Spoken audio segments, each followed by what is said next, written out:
the lane. 15, 10. Touchdown, Chargers.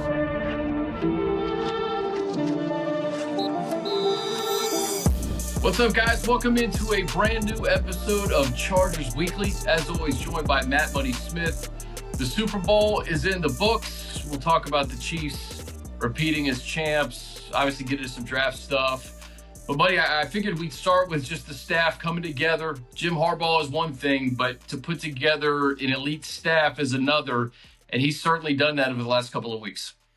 No doubt. And, when he was hired and when Joe Ortiz was hired, they said first thing is staff, that they got to get moving and get this staff put together. That way you can dig into the roster and figure out, what this roster is going to look like. We have a lot of free agent situations surrounding individual players. You have contracts that'll need to be restructured. And as much as Jim Harbaugh is going to be the primary force in figuring out, how he wants all of that to work, you want to bring in that staff, and just as I'm looking at it, you have Greg Roman. Greg, nobody's better at doing run game than you. How do you feel about Austin Eckler? Do we need to figure this out? What about Joshua Kelly? What about Isaiah Spiller? And that, of course, is going to figure out whether or not you're going to be looking at Blake Corum or Jonathan Brooks in the draft. So when you start to bring, Mike Elson on the defensive line, all right, and so many of these guys were with him at Michigan, so there's going to be continuity, right? There's really not a lot of variety or adjustment that's going to be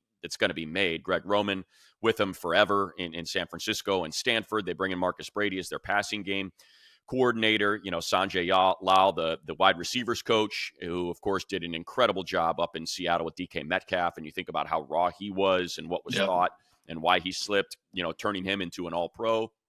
So that's what we're talking about. Like, he's going to now have these conversations, and I just bring up those two specifically, Elston and obviously Jesse Minter, the DC, Roman, Marcus Brady, the passing game coordinator with Sanjay, to talk about Mike Williams, Keenan Allen, Joey Bosa, and Khalil Mack. And now that you have, all of those pieces in place, you can have this group conversation with Joe Ortiz. Okay, we know you need to put this puzzle together.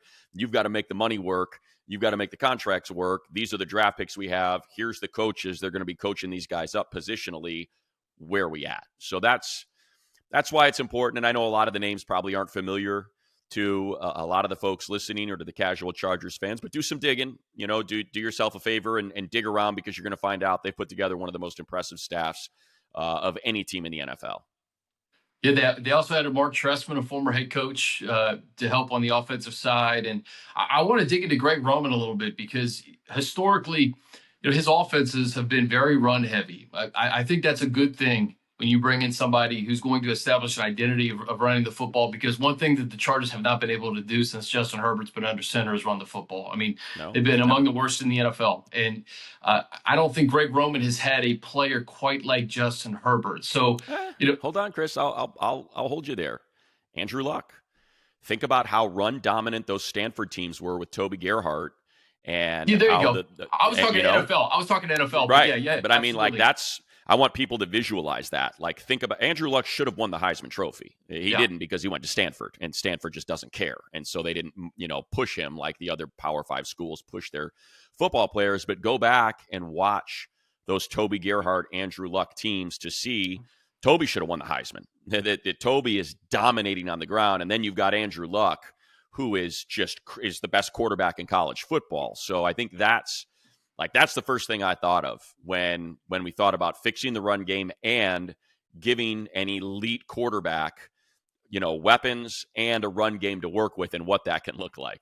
Yeah, no, that's a great point. And you bring it to the pro level. I think this running game is going to look like nothing we've seen here before. And that's just going to help Justin, especially on early downs.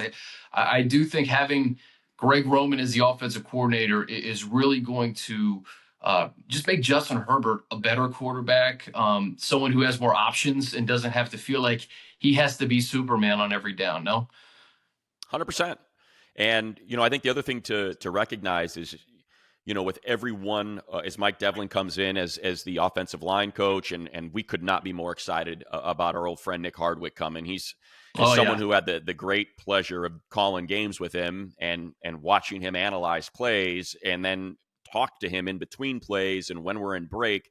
he's a brilliant guy. I mean, he really sees it and knows it and coaches it. And he was so close to so many of the coaches, that year, that 2017 year that he was here. I can just remember being fortunate to be the fly on the wall like I am now with DJ, as he has all these conversations and just listen to him break it all down. But Shane Steichen and Nick Sirianni, both head coaches now, and Nick would all sit together on the bus on the way to the games, and I would sit right there with them, and just listening to them talk offense was a blast.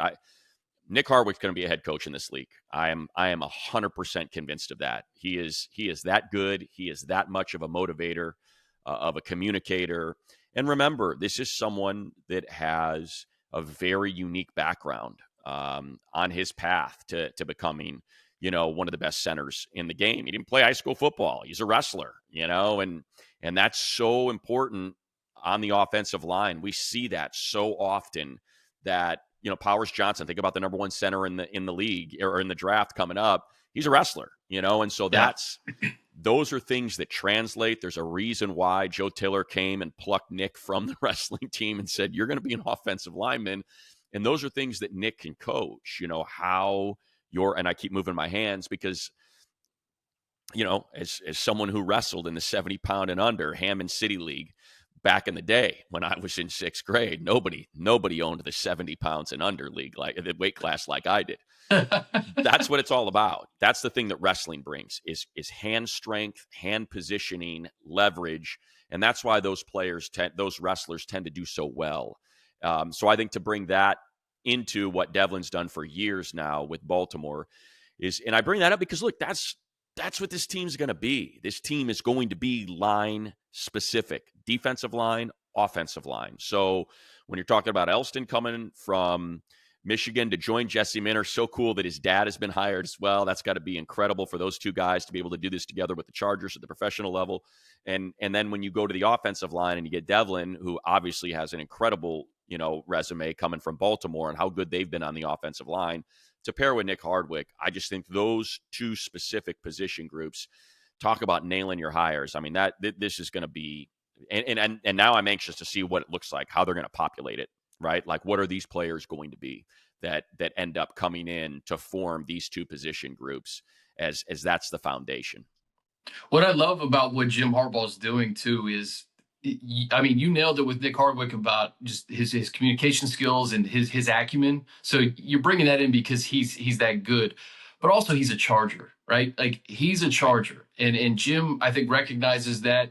I also love on the other side of the ball, you're bringing in a former player, Navarro Bowman, to coach the linebackers. I mean, somebody that played under Harbaugh, who could maybe develop Henley, and we'll see what happens with Kendricks and Murray. But just the uniqueness of the staff when we talk about guys who have pro experience, college experience, playing experience, just all different forms of thinking and opinions on how to play the game.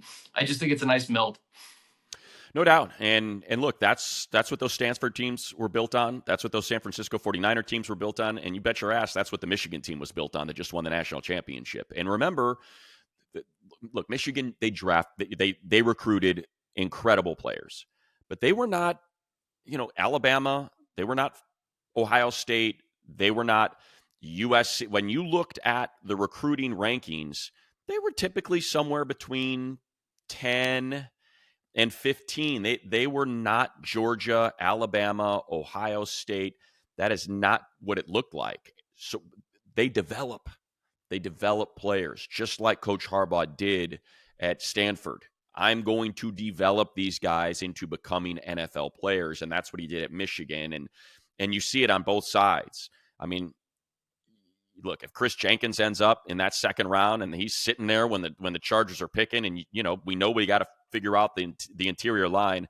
I mean, granted, he's got incredible pedigree, of course, with his father, but like, that's the sort of stuff we're talking about because he was undersized. He was a big recruit, but he is someone that developed through the Michigan program and turned into, you don't see a lot of 6'2", 305-pound run-stuffing defensive linemen, interior linemen, right? These are the 360, 6'5", massive mountains of human beings, but they recognized his skill set, they developed it, and he's one of the strongest players. I can't wait to see him. It sounds stupid, but that dude's going to climb under 225, and he's going to throw it up like 600 times. Like, he's so incredibly strong. He is just an ox of a human being, and that's the stuff that we saw at Stanford. Oh, Richard Sherman's a wide receiver? No, you're not. You're a corner.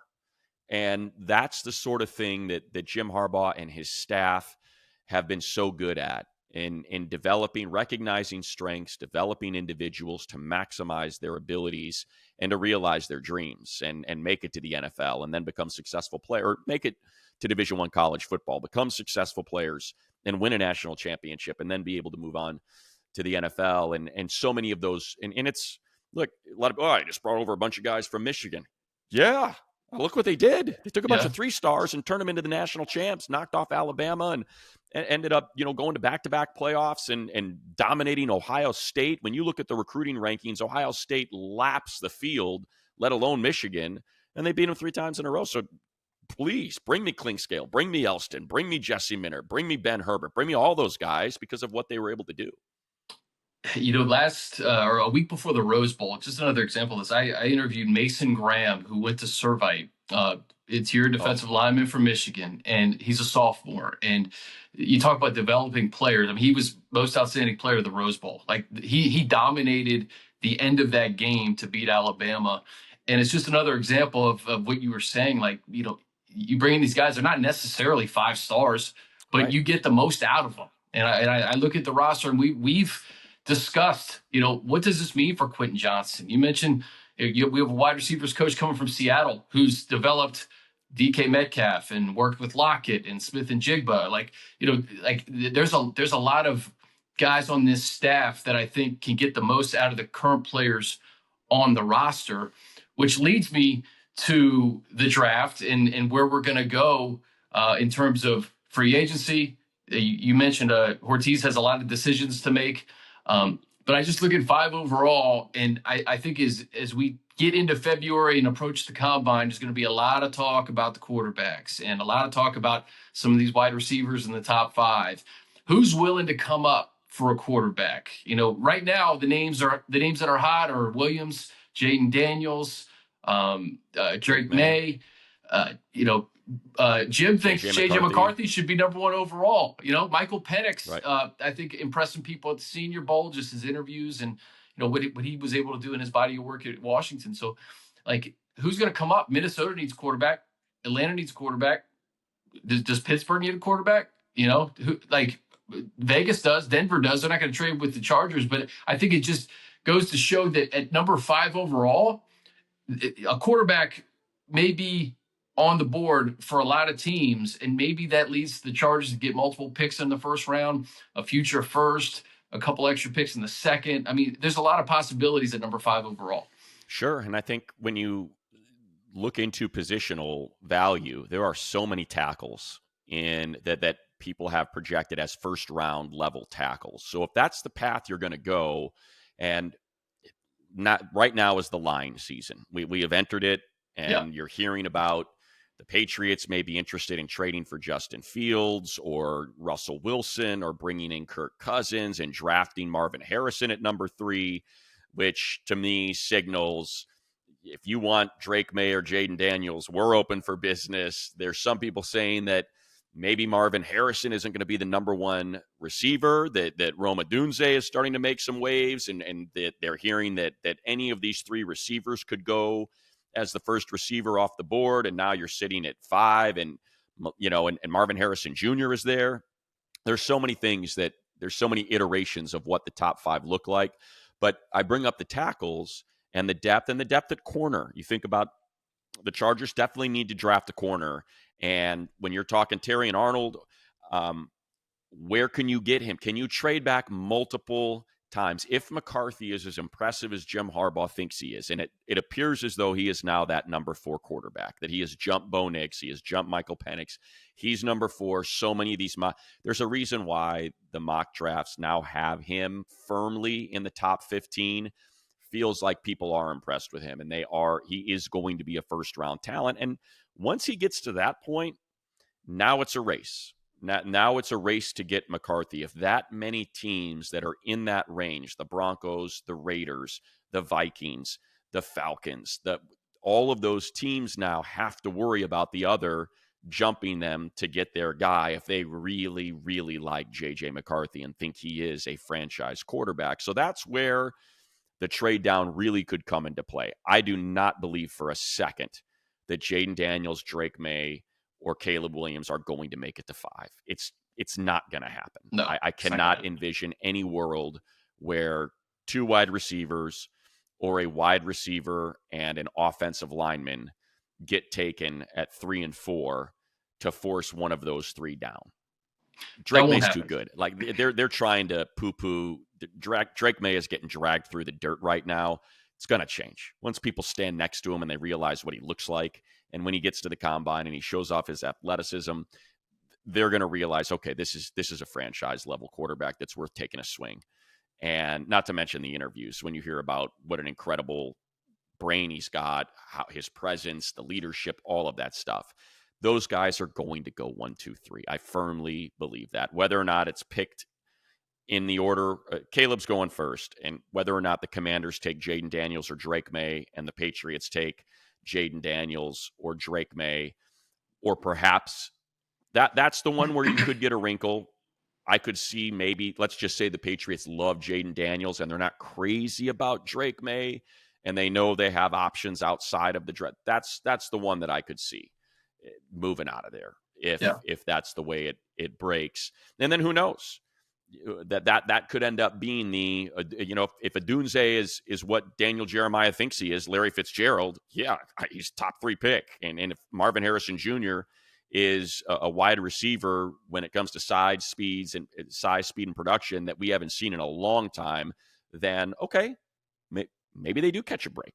Maybe one of those guys does slip to 5, and now you can get that haul that Joe Ortiz is looking for because he wants more picks. He wants more picks. He wants to start that comp pick cycle. So I would be floored if there isn't a reasonable trade offer made that gives them multiple picks in the top 100 in this draft that he wouldn't accept. That's why the combine is going to be so important because you're right about the top 3. It's also because the Bears, Commanders, and Patriots all need quarterbacks. It's not like they would want to veer and get a Marvin Harrison or a Odunze in the top 3. It's not going to happen. Like Chicago, they either need to make a decision on Fields or take Caleb Williams, and it seems like Caleb Williams is probably going to be the answer there. The Commanders are starting from scratch with a new coach, new GM. They're going to draft a quarterback, and the Patriots need a quarterback too. They know that. It gets interesting at 4 and 5 because if that's the case, Chargers are going to have Odunze or Marvin Harrison Jr. in their lap if they want him. Like that's going to happen, and it just depends on will we rather pair Justin Herbert and Marvin Harrison Jr. for the next decade, or is it more conducive to just trading out, getting multiple picks, building back this defense, getting an offensive lineman, getting a wide receiver later in the first or second round that we think can pair with either Keenan or Quentin, and going that route. It's a good position to be in for Joe Ortiz, frankly. I mean, you're either going to get a blue chipper or you're going to get multiple picks and maybe future picks. Right. They're going to be in a position to draft either the top tackle or a wide receiver that on many boards is the number 1 wide receiver, the number 1 corner, the number 1 defensive end, Dallas Turner. Like they're going to have their choice of premium players at their position. Buddy, I hate to interrupt, but you had an interview with Ryan Leaf, and you asked him, who would you rather have? Would you rather have a stud receiver or an offensive lineman? And he said what? He said, give me the O-lineman. Yeah.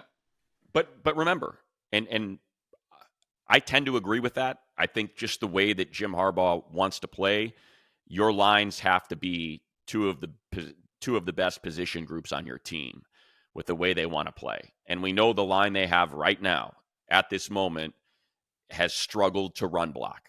It's just reality. They have not been able to open up those holes. So something needs to be done there. Whatever it is, it needs to change.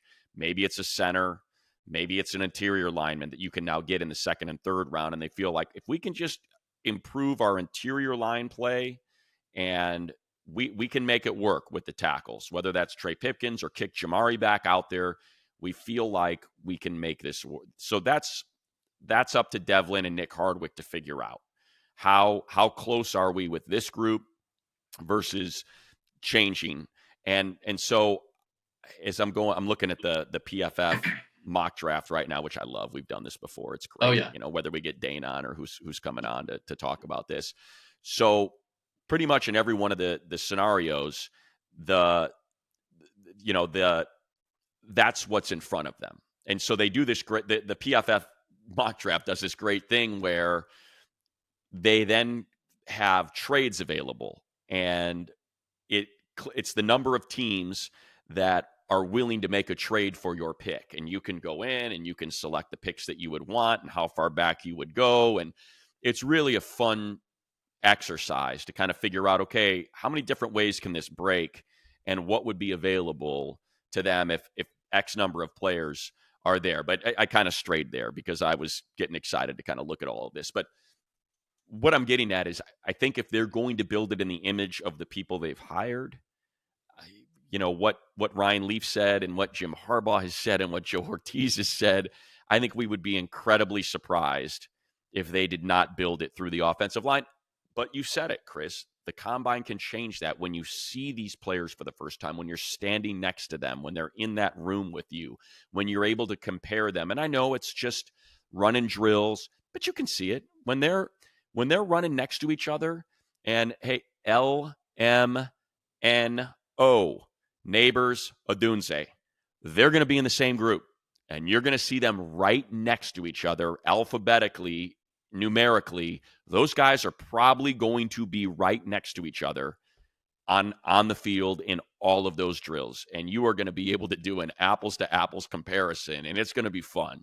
And that's the sort of thing that can change draft order, can change lists. And that's one of the reasons why Justin Herbert, who took a lot of incoming prior to the combine, when that dude stepped on that field at the combine and kind of settled down after those first couple throws, he lit it up. And everybody walked out going, okay, we do have 3 first-round quarterbacks, and it's not even close. These 3 guys are going to be drafted immediately, Tua, Herbert, and Joe Burrow. And that was something that I felt happened at the combine. You could see it. The guy's arm was incredible, and his stature was incredible when he was standing out there. You could see him standing next to the other quarterbacks and just dwarfing them in terms of his height and his weight. So these things can change, but I don't even know where I started. Oh, but this is where I'm going. Sorry, I'm lost my train of thought. To Ryan Leaf's point, we just had this. We just had this conversation 4 years ago with the Bengals. What do? Do you take Penei Sewell and protect Joe Burrow, or do you take the weapon in Jamar Chase and that protects Joe Burrow? What's the best way to go about it? And I think if you had an opportunity to ask the Bengals for a do-over, knowing that Penei Sewell has become an all-pro tackle, would you do it any differently? I don't think they would. I think they're like, no, we're good.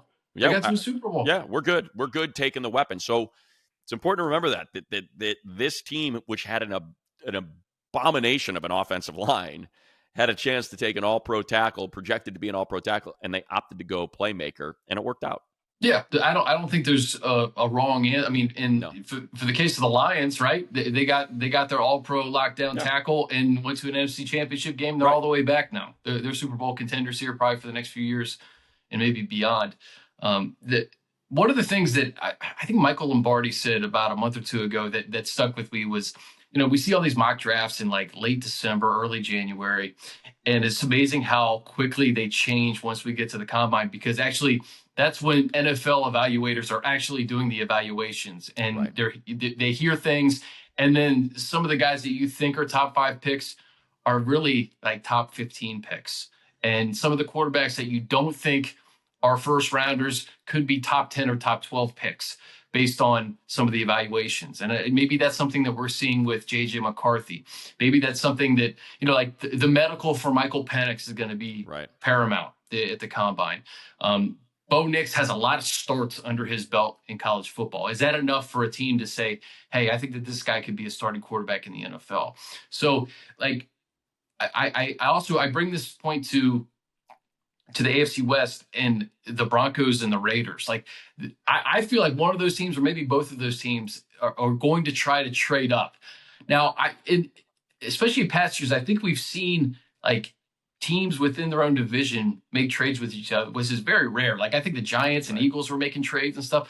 Like, do you trade with a division rival? Does it matter? Or why they're moving up, right? Like, so I guess all that factors in. If there's another team, maybe an NFC team that wants the trade, but maybe the package isn't as fruitful, do you take it because it's an NFC team? I mean, there's just a lot of factors here. I would assume it's independent, completely independent of the team. Now, if they're coming up to get J.J. McCarthy and Jim Harbaugh's like, absolutely not. Yeah. Do not trust me. This guy is going to be a franchise quarterback. You are not trading him you are not trading with the Broncos and the Raiders. Then I could see that, certainly. But if they're saying, well, the Raiders are giving us a 1, a 2, next year's 1, and a 4. Okay, let's go get it. We need the picks. And we have 17 first-round grades on 17 players, and at 13, we're going to be able to get one of our first-round graded players. So we're good. And on top of that, now we've got 2 2s. Maybe it's a 3 as well. The Broncos don't have a 2, so that, to me, that takes them out of the mix. I would assume the Chargers would be more interested in trying to get this thing stocked this year as opposed to taking their 2025 1, 2025 3, and a 3 this year, something like that. I would suspect they would prefer, if they're trading back that far, if they're going from 5 to 12 or 13, you're getting a 1 next year for sure. Oh, yeah. And I would guess they'd want a 2 this year as well. So you get the 1, the 2 this year, and probably a 4, something along those lines. I don't have the Jimmy Johnson chart in front of me to equate it, what the 5 is worth, but it would lead me to believe you're getting a 1 next year and probably a 2 or a 3 this year. So you'd want that extra top 100 pick. And to me, I think it would completely depend, because it's going to be McCarthy. That's who we're talking about. That's what makes it interesting. Does Jim Harbaugh really put his money where his mouth is and say, no, you are not trading in the division?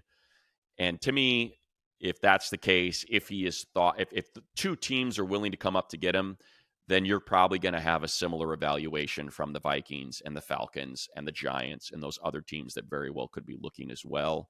And I would imagine you might be able to trade back a little bit closer to where the blue chip players are, still get Terry and Arnold, Fuaga, something along those lines, Fashanu, like that sort of tackle, corner, something, Brock Bowers, if you can, if that's where it ends up at 13 or something, and now it makes sense. That's maybe, what you're speaking to, Chris. You know what else is interesting? Like, so Antonio Pierce, he was on the Pivot, the podcast with Ryan Clark, and he said something to the effect of everybody has a price. Like Jaden Daniels, for instance, was with him at Arizona State. He's a San Bernardino kid. Like, we don't know the mindset of the Commanders and the Patriots. We know that they need quarterbacks, but we know that Adam Peters probably wants as many picks as possible to rebuild that roster. We know New England probably wants as many picks as possible in addition to a quarterback. So they could blow the Commanders or the Patriots away with a deal that's like, okay, well, shoot, we cannot pass this up because we're going to get multiple firsts. And, the Commanders already have 5 picks in the top 100. If they can get 2 or 3 more, it's like, oh, God, we're going to set up our franchise for success for a long time. So you just wonder about the wild cards there. Like, I know that the Commanders and Patriots need a quarterback, and the top 3 are going to be quarterbacks, but who's to say some team doesn't come out of nowhere like the Raiders and say, this is the missing piece to our team. We're going to be tough. We're going to be physical, but we need a quarterback. We know that Tom Telesco has had a history of drafting quarterbacks. I don't know how much ammunition is needed for the ability to move to 2 or 3, but I look at it from just the AFC West perspective with Mahomes and Herbert already in the division. I think the Raiders and the Broncos realize that they can't compete unless they have a franchise guy. So the thing that's important for this exercise is that you have to look to the next year. We knew last year was not going to be a good quarterback draft. That's what it was thought to be. Now, C.J. Stroud turned out to be incredible, but it was not thought to be a good quarterback draft. And it wasn't. Year before, not a good quarterback draft.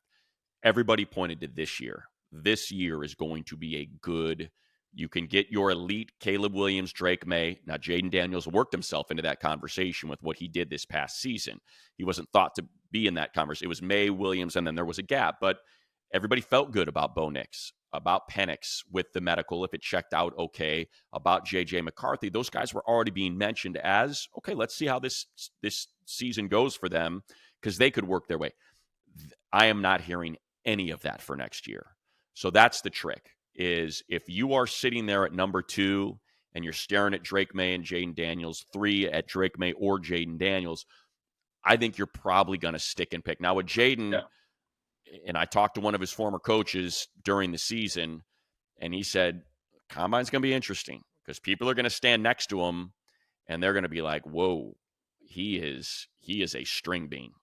And that's what you need to be worried about. And that's going to be interesting, is when people get next to Jaden Daniels and recognize how thin he is. And I think I read somewhere that he was going to come in over 205 pounds. And I was like, I want to see that.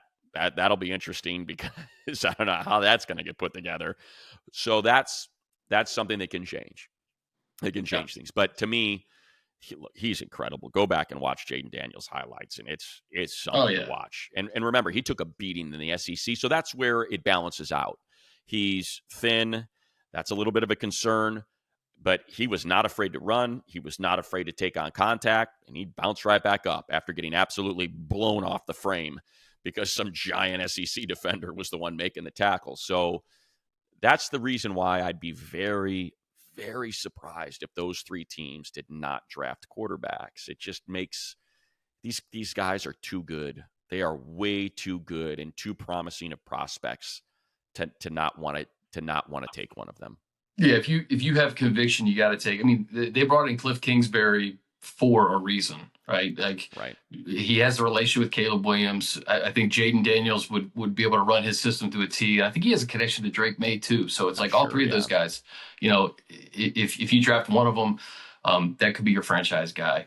And they already passed on Justin Herbert to take Chase Young. They can't afford to do it again. No. They've got to get they have not had a quarterback in decades. Like they've got to, or since Robert Griffin, before he got hurt. And obviously Kirk Cousins was a pleasant surprise the way he emerged. But think about the electricity in that city on that team when Griffin at number 2 turned out to be everything we thought he was going to be. Like they need to get that back. And Jaden Daniels, to me, seems to be the perfect person. Or Drake May, because he's from because he's from that general area as well, is also incredibly exciting. Yeah. I was at the first Robert Griffin III's first game in New Orleans. And he was from New Orleans, and it was like a video game. The way that Kyle Shanahan and Mike Shanahan used him and really started like the zone read. That's when the zone read started. And then Russell Wilson was that draft class, and Colin Kaepernick started doing it, and with Jim Harbaugh. So there you go. Like I just love the possibilities of the offense with Justin too. If we're bringing it back to the Chargers, the good thing is, man, the Chargers, you can take a breath. Like, you got a franchise guy. Like, that's the most important thing here. So it's just a matter of, do you get Justin a weapon? Do you get him a right tackle? Do you beef up the defense? And I think there's a lot of possibilities there, Money. For me, it's something that we talked about last year going into the draft. Offense.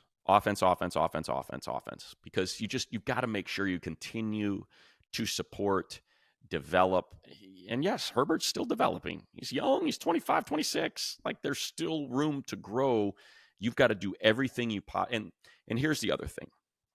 And I know they've said we expect to compete every year, and I understand that. The amount of money you're spending on this coaching staff, the amount of money you're going to spend on the roster, on the facility, you want to win. You don't want to be a 7-10 team because you've got to restructure and rebuild it. No, you want to be a 10-7 team or an 11-6 team or a 12-5 team, and you want to punch your ticket to the tournament.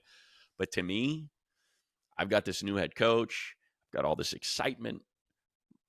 What's more exciting than Justin Herbert in offense? Like, I get it. You want to grind it out, and you want to draft a bunch of defensive players. And look, we fixed the run D, and now we're keeping opponents. We're not dead last in all these different categories. Okay, that's cool. I'm glad you fixed the D. Or fix the O-line.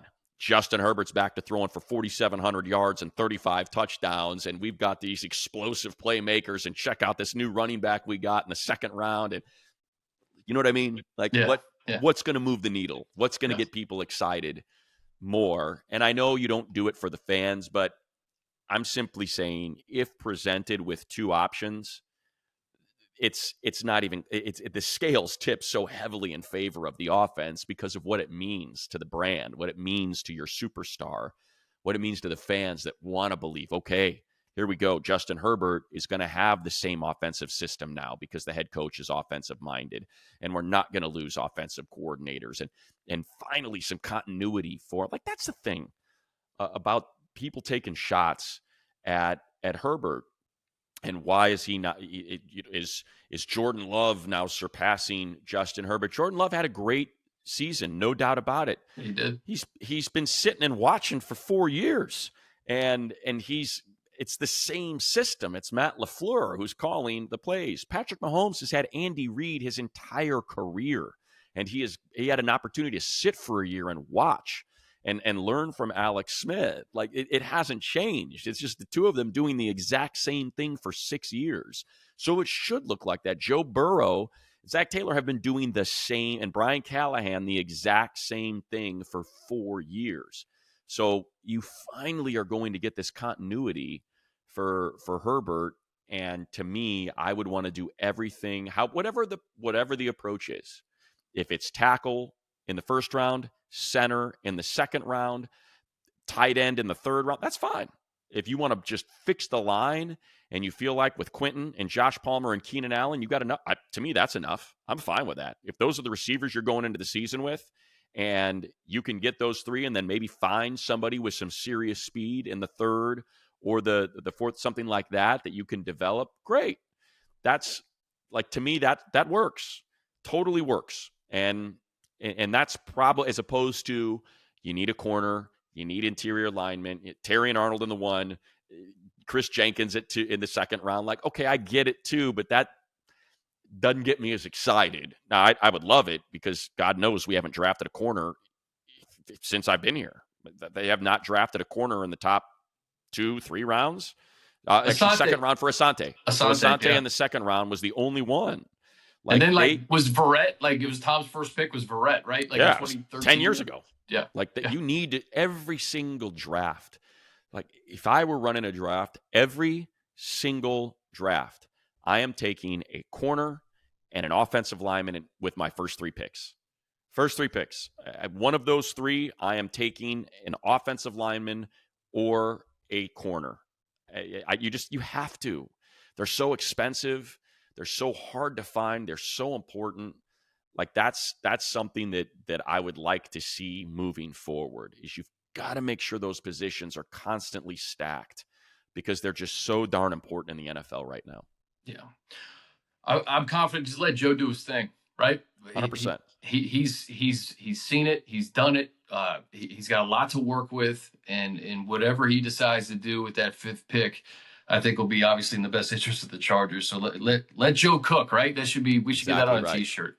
Another thing that I didn't mention about the coaching staff, that you mentioned continuity, just getting Shane Day back, I think is big, for Justin. I think that's because he's had so much change and turnover year after year after year, that getting somebody who he had a good relationship with and is familiar with, get him back in the building. Like, I just think that's another thing that shouldn't be overstated. We mentioned all these guys, but getting Shane Day back in the mix, especially the year that he had in Houston with CJ Stroud and what they were able to do offensively, Shane's coming off a pretty good offseason.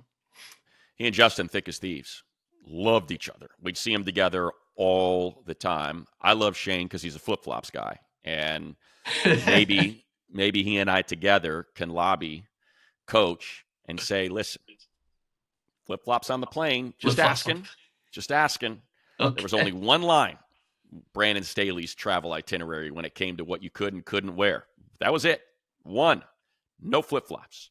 And for Shane, For me, somebody who wears pretty much only flip-flops or How about slides. you can only wear flip-flops? Hey, whatever you want to wear, you can wear. Yeah. I'm just saying. And look, if you want me to put socks on, socks and sandals, I'll get some slides and I'll put a pair of socks on. That's fine. Yeah. But I got my feet. It's all I wear, so they've spread out. They like flip-flops. They like slides. That would be just heaven for me. But Shane and Justin hit it off. They were it was a great partnership, and certainly to have somebody that you have unwavering and implicit trust in the quarterback room, especially because we don't know what the future is going to be for Easton and how important that partnership was for those two. The salary cap's tricky, and believe it or not, when you start talking about veterans and $2 million, $3 million, it becomes a bit of an issue moving forward. So that'll be an interesting one. So to get Shane back, I think it's a great point, Chris. It's very important for Justin's comfort as he transitions to another new offensive system, his fourth in 5 years. Money, final thing. Let's talk about the Super Bowl. Just get your thoughts on the game. Hold on. Let's do a little. Let's do one of these real quick. You ready? Yeah, let's go. Do what do you want to do? A 2-round or a 3-round? You want to do a 3-round? Do a 3-round. PFF? Yeah, okay, do we'll a do a 3-round. PFF. Let's see. Draft for needs. We'll do a little bit more. Care for positional value. Yeah, I think that Ortiz is probably a positional value guy. He's talked about drafting defensive line and offensive line. So we should do this at the end of every podcast until the draft. Yeah, exactly. Moving forward, we'll do 3 rounds. So here we go. And we're off. So as we figured, the 3 quarterbacks went 1, 2, 3. Or actually, no. Look at that. So it went Caleb, Drake, Malik, and Marvin. So Jaden Daniels is still on, which is why we have 6 trades available to us. Okay. So here we go. Here we go. We have Atlanta, the Raiders, the Colts, the Texans, the Panthers, and the Patriots all willing to trade up with us. The Falcons are at 8, which I'm comfortable with. So we'll give them 5. We'll take 8. We'll take 43. We'll take 142. And then we'll go next year's, let's go next year's 3. Since we're getting their 2nd, their 5th, the number 8 overall to go back 3, and we'll take a 3 What's next year. What's Carolina thinking? What's Indianapolis thinking? Well, was it Carolina I said? No, it was Indianapolis. They probably want to jump up to get, I don't know. It doesn't make any sense to me, but let's just see if we can get this trade to be accepted. And yes, it is. All right, so now we got 8, 43. We got 4 picks, 3 this year for number 5. Love it. We have now moved back to 8, and see, this thing's too random. We still have Odunze on the board. We still have Bowers on the board. So we have Bowers, Odunze, Fuaga, if we want to take the tackle out of Oregon State. How about we go Odunze? Let's go Odunze. All right, Odunze's our guy. We get him at number 8. Now we get to the 2nd round, and we got 2 picks, 37 and 43. We do have 2 trade offers. We've got the Giants that are at 39. We'd only move back 2 spots, so we'll absolutely take that. We'll give them 37, and we'll go ahead and take pick, let's say, we'll take their, what can we do? We'll take their 108. We'll move back 2. We'll take pick 37, and then we'll take pick 108. Can we? Yep, and it's accepted. Bang, we've added another pick. Here we go. Now we're back at 39. I hope Joe's listening and watching. Listen, this is working. This thing's ridiculous, by the way. There's no way it works out this way, but whatever. Let's enjoy it. So I'm looking at Zach Frazier, center from West Virginia. I was going to say center. Boom. Yeah, probably second best center, or Chris Jenkins is there. So, but here's the good news. We still have pick 43 because of our first trade down. So we've got, who's more likely to go off the board? I would think that Jenkins is more likely to go off the board. I think there's a little bit more of a premium on defensive and interior linemen than a center. Need-wise, I'd probably prefer to take Frazier, but I'm guessing Jenkins won't be there at 43. Frazier very well could be. Okay, what do you think? I'm leaving it up to you. Let's throw the Michigan bias in there and get him. We'll take Jenkins, and Frazier's still there. Bang. There we go. So now we got Frazier. And now we are back at pick number 69. And here's our Michigan bias again, Chris. We got Junior Colson sitting there. Somehow he slid, one of the best linebackers in the draft, the defensive captain, the straw that stirred the defensive drink on the Wolverines. He's sitting there. We already got our wide receiver in Rome Odunze, so we're good there. Jalen Wright, the running back, is there. Corum is gone. Brooks is gone in terms of running backs. So do you take another Michigan guy in Junior Colson? To me, it makes sense. Pair him with Henley, and my gosh, talk about athletic linebackers. Knows the system. A rookie that comes in knows the system. You get two defensive guys who know Jesse Minter. Right. You already have a potential starting center. You have a playmaker and Odunze to pair with Keenan and Quentin or Mike or whoever. Yeah, why not? All right. Junior Colson it is. And so Colson and Henley, that's a nice combination. That's what I mean. Like, talk about it. And here we go. We got ourselves an A from the PFF. Odunze, A+ at number 7. We got a B for our trade with the Giants getting the 108th pick and the 39th pick to go with pick number 8. Jenkins, we get a B+. Frazier, they give us a B-. Colson, they give us an A- overall grade. Bang, A. What a haul that would be. No chance of that happening. But it's in easy. this little fairy tale, walking out of the first 100 picks with Odunze, Jenkins, Frazier, and Colson, home run. Freaking home run. You know what? We're going to see Joe at the combine. You just say, hey, Joe, you know what? I did this PFF mock exercise. Just want to run it by you. So you know what? We'll run one we'll just stick and pick. No trades here. So let's just do a quick stick and pick because that was stupid. So let's, here we go. Stick and pick. And number 5, we got a shot at Joe Alt. Well, Alt, Odunze, Bowers, Fashanu, Fuaga, all of those are available to us. So let's. Hey, did you see Bowers next to Gronk in that picture? Yeah. He is not, like, people don't realize that Bowers is not built like Gronk. He is a smaller guy. He's just incredibly strong, incredibly athletic. That he's a really just dense, muscled, incredibly strong human being. But that's a little bit of a concern if you're thinking about, okay, can my tight end block a defensive? Well, look, no tight end should ever be able to block a defensive end. But so to me, let's take Alt. Let's go with the tackle here. I think Alt's good. And see, now we get to the pick 37, and same situation, right? We've got, look at that. Tyler Guyton's there. He slipped the Oklahoma tackle, but you don't need him. I think we're looking at the same situation, right? Frazier or Jenkins. Which one makes more sense? Do you just completely revamp the offensive line, and now you're set with Slater, Zion, Frazier? You have Jamari inside, or maybe you're looking for a guard a little bit later, and you have Alt as your tackle, and now Pipkins can be your swing tackle, or Jamari can be your swing. I'm okay with going unsexy here, right? Just like get in the center, I think is vital. Like right. we saw how important Corey Linsley was to this team, man. I think not messing around with that position starting in 2024 is probably a good way to go. There we go. So then you get Frazier, and now a very similar situation where you've got Junior Colson sitting there at 69. Who else is there?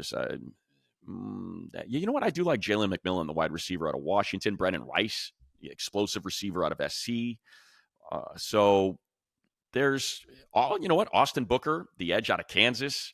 He's going to have a really good combine. You're going to see him climb. So you could go defensive end there, pair him with Thule. I want to see Jerry Colson. Rice around SoFi. So give me Brendan. All right. I want Jerry in the mix. I want Jerry, Gates, LT all on the field before the game. Bring in a Trojan.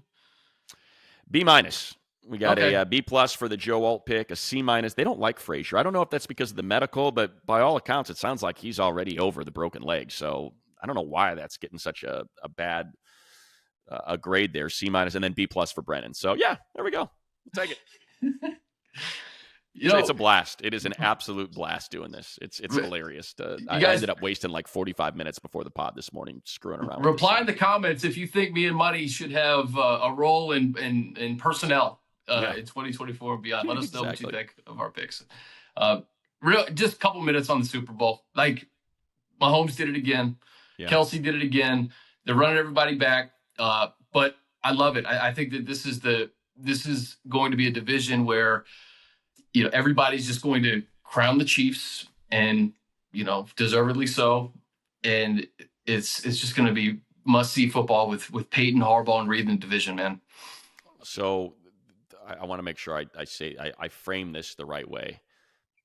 Totally understand why you take Zion. You've got Herbert. You want to protect him at all costs. Tom came from Indianapolis, where Andrew Luck got his head beat in because they did not have a good offensive line. But this is where you hear the term positional value. Yeah. And I know where you're going. Because we talked about it. Trent McDuffie is one of the best corners I had seen in college football in a long, long time. And that's what we were talking about. We're like, you got a chance to take McDuffie here, and you want to talk about an elite human being, elite corner, and he's turned into the best slot corner in the league. And you saw what he did in that game. He dominated that game. Absolutely. And you draft interior linemen, you can draft in the second and the third and the fourth round. Corners, you got to draft in the first round. Tackles, you have to draft in the first round. Like, that's quarterbacks, you have to draft in the first. There's certain positions, defensive ends in the first round for the most part. Like, that's something to keep in mind. And that's why when you're sitting at, I think it was pick 17, right? Isn't that what Zion was? I think it was 17. Yeah.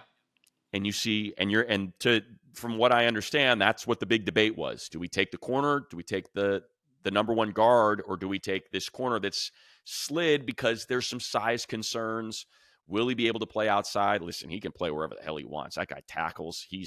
I know that he's not ideal size, but man, he's incredible. So that's, every time I watch him make a play, I'm just like, man, Bosco kid, just sitting right there waiting for you. I remember how much you talked about him leading up to it. The 3rd and 4 where he was the free rusher, that was the game, man.